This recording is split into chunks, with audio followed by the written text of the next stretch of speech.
Assalaamu alaykum and welcome back to my YouTube channel. So today I'm going to be introducing my series that I'm starting called Let's Talk Mental Health. Okay, so this series is going to be out every single Thursday, inshallah, and I'll just be talking everything mental health related really. So I just want to start off by speaking out what is mental health, and then I'm going to get onto a Q&A.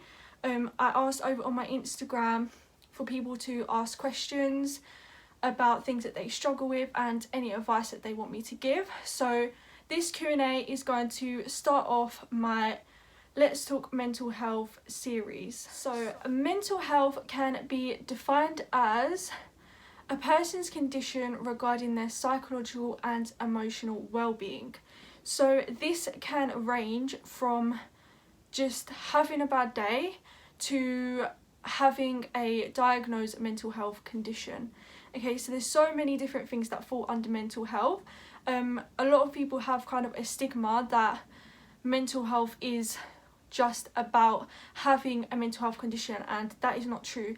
Every single person every day has to manage their mental health. It is very, very important. I'm going to start off now with the Q&A. So I'm going to try and get through as many as I can, inshallah. So the first one that someone asked me was about getting out of bed in the morning. So a way to get out of bed in the morning is to have something that you are passionate about. So if you don't have a reason to get out of bed, then you're not going to get out of bed. Basically, like, if you don't have a reason for getting up, why are you going to get up? You're just not going to. You don't have the motivation, right? So find your reason and find something that you are passionate about, and inshallah this can help you to get out of bed. Also, there is a lady, her name is Robbins, and she does videos about the 5-second rule. And also, make your bed. So when you do finally get out of bed, make it, because I know, for me personally, if I don't make my bed, it's so much easier just to get back into it. But when it's made and it looks nice, I just don't want to mess it up. And it's also nice going to bed with a freshly made bed. Okay, so the next thing is they struggle with battling emotions and staying positive when their mental health is bad. Okay, so for this, I would say the most important thing is to make dua. Keep making dua that everything's going to be alright, that you're going to get better, that you're going to get through this, and have hope in God that He will answer your duas and that everything is going to be alright. So the best times that you can make dua, I actually made a note and written them down. So these are just some of the best times to make dua. So the last third of the night, so this is tahajjud time. The in between the azan and iqama, so I don't know if I'm pronouncing this right, but I'm just trying my best. You probably know what I mean. So I didn't actually know what this meant, being a revert, until I actually went to the masjid at my uni. And it's basically, if you don't know, there's one call to prayer and then there's like 5-minute space. Then right before they're literally about to do the prayer, they do another kind of azan thing, which is called the iqama, which is the final last call to prayer. So in between that time, you can make dua, inshallah. At the end of your obligatory salah, during rainfall, and when you're praying for brothers and sisters. So if you are praying for a specific issue, say, I don't know, you have, well, let's go back to this. So your mental health is bad. Obviously, other brothers and sisters also have bad mental health. So what I have found when I'm going through that is I will make dua for other people, for other brothers and sisters, that their mental health will be okay. And this is also a good way to get your duas accepted. Okay, and also having positivity books. So I have a book which I fill in, so I will watch motivational videos and I will write down just everything that they say that resonates with me. And whenever I'm having a bad day, like bad mental health day, I look at it and I go through it, and it honestly helped so much. That is a really, really good way. I also have another book which is more of like an Islamic reminder book. So if anything has happened in my life, like I've come through something or anything like that, I'll write it down in this book. So then I have a positivity book from motivational videos and a positivity book from Islam, so that I can have best of both worlds when I'm having a bad mental health day. And alhamdulillah, it really helps, so I would recommend this for sure. So the next one is obsessing over whether you carry out Islamic acts properly. Okay, so I think the best way to overcome this is to learn. So learn the absolute basics, okay? Because online there's so many things that it says how to do the sunnah act of something, how to do the sunnah act. But I think what's most important is you can't do the sunnah act without understanding the obligatory act. Once you have the clear basic of how to do the obligatory pillars, I don't know if that's how you say it, but of that thing, then you can then move on to doing the sunnah. And as well, I've just noted down a Qur'an quote. So it is chapter number 48, ayah number 18. Indeed, Allah knows the unseen aspects of the heavens and the earth, and Allah is seen of what you do. And I put this in connection to this one because your intention is everything, basically. If you don't intend to do something and act for the sake of God, then it won't be like that. And obviously Allah subhanahu wa ta'ala knows your intentions, he knows what you're trying to do, and so just have hope that what you have learned is correct and from him and a guidance, and obviously just keep praying for guidance, inshallah, and that should help.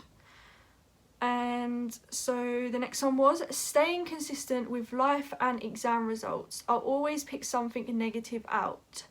So firstly, I'm going to start with staying consistent with life. So I think that this is like a whole complete video on its own. It is such a huge topic that I think a lot of people struggle with, is staying consistent.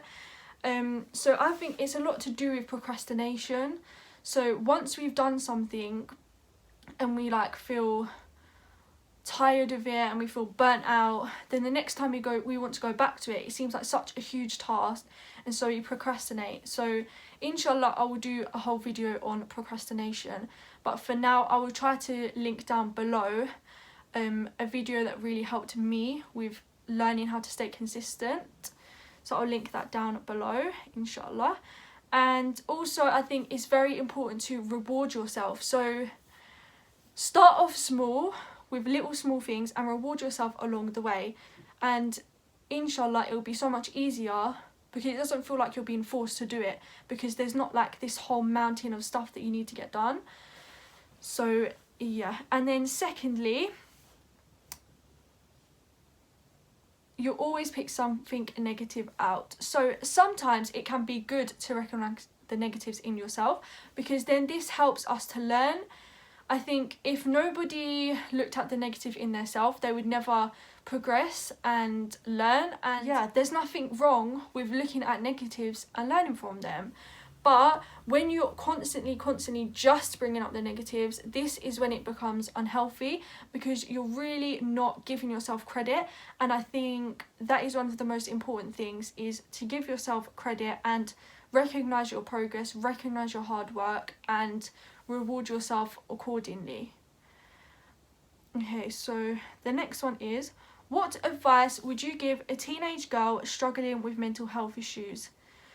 So one of the biggest things that I would tell them is don't give up and everything is going to be alright.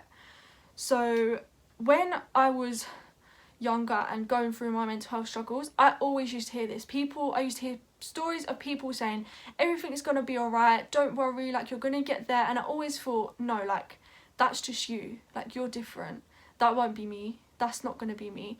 But I promise you now, it is going to be you. Even if you're not a teenage girl and you're going through mental health issues, it gets better. It is going to be alright. You're going to reach the end of the tunnel, inshallah. So yeah, and also advice I would give is to find a way to express yourself. So if that is through writing a diary, if that's through drawing, if it's through painting, anything, like even doing exercise, like whatever it is, just find a way to get out, or even talking, but find a way to get out your emotion in a positive way, and so that you're not bottling it all up, because I think that makes it 100% worse. So the next one is overthinking, anxious feelings and thoughts. So I'm going to start off with overthinking. So the best way that I would overcome thinking is to think. And I know that sounds so stupid, because you're like, why would I think when I'm already overthinking?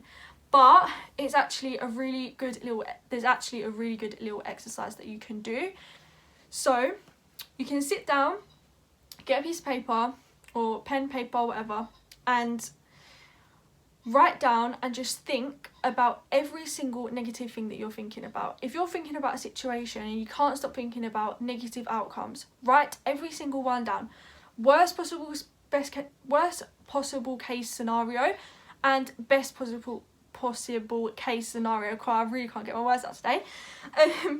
So yeah, sit there and think everything out. Allow yourself to just go crazy. Allow yourself to think about everything that's bothering you and worrying you. And then after that 5 minutes, or 10 minutes, whatever, after you filled out that piece of paper, you can then put it to the side and tell yourself, I'm not going to think about that anymore, and leave it. And hopefully this works, because when you're trying to do something, when you're in the middle of doing something, your brain keeps interrupting you with new things, saying, well, what if this happens, what if that happens, and you're not giving yourself time to just sit down, get it all out. And yeah, so I think doing that definitely helps. I know that it's helped me, and I know that it's helped other people, so inshallah this can help you to do this. And the next one was the next part was anxious feelings and thoughts. So again, I think for this, writing everything down and go into the worst case scenario, because often we think that our worst case scenario is worse than it actually is going to be. I don't know how to explain, well, I don't know if I've explained that good, but yeah, and also figuring out your triggers. So what causes you to have anxious thoughts? What causes you anxiety?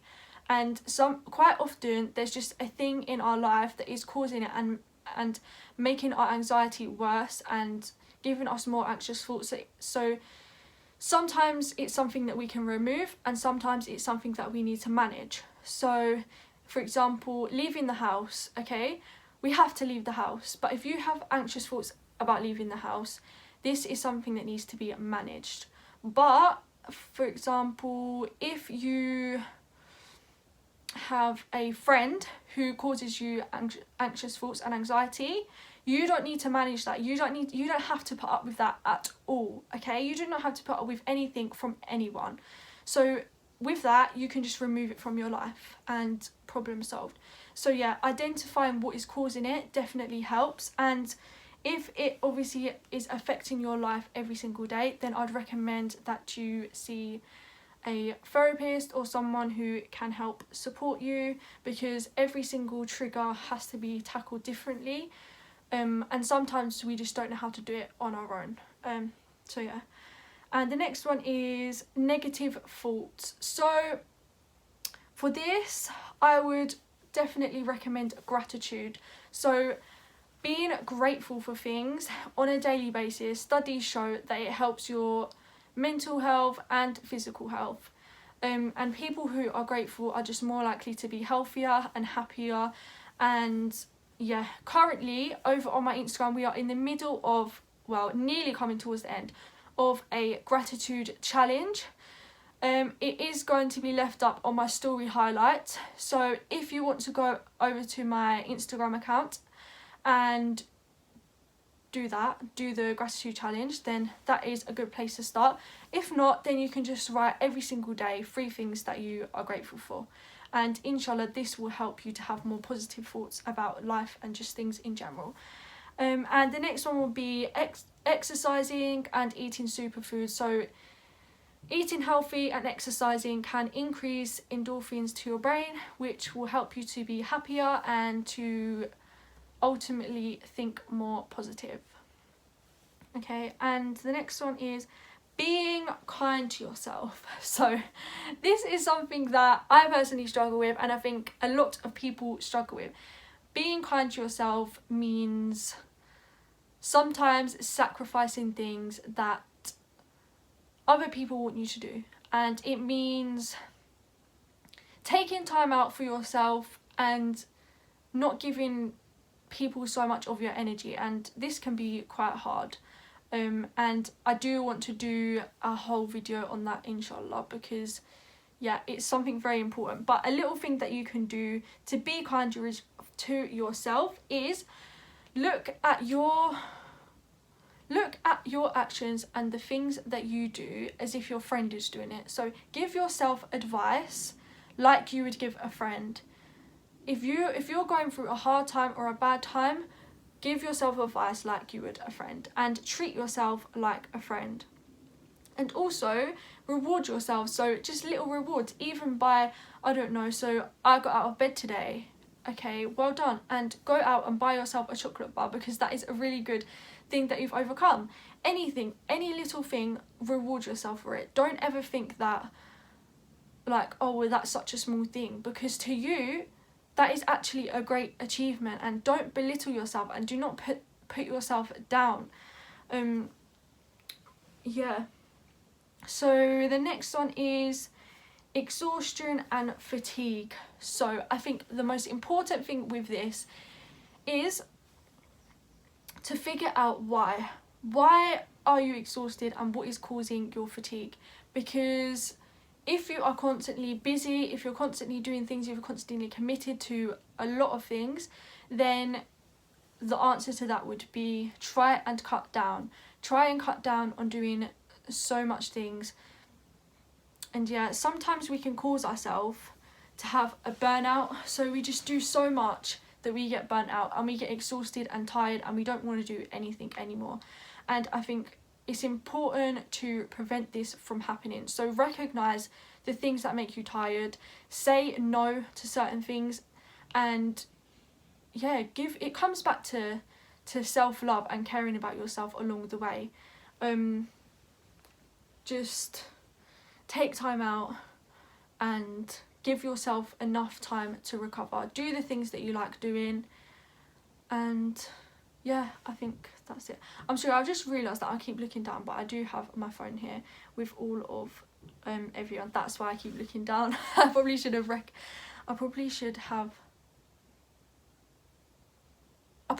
mentioned that at the start. My mind just went completely blank. So I just want to say thank you so much for watching this video. It is quite long, so if you are still watching, then you should definitely subscribe to my channel. And if you like this video, then please like and share, and I will see you for my next video, inshallah.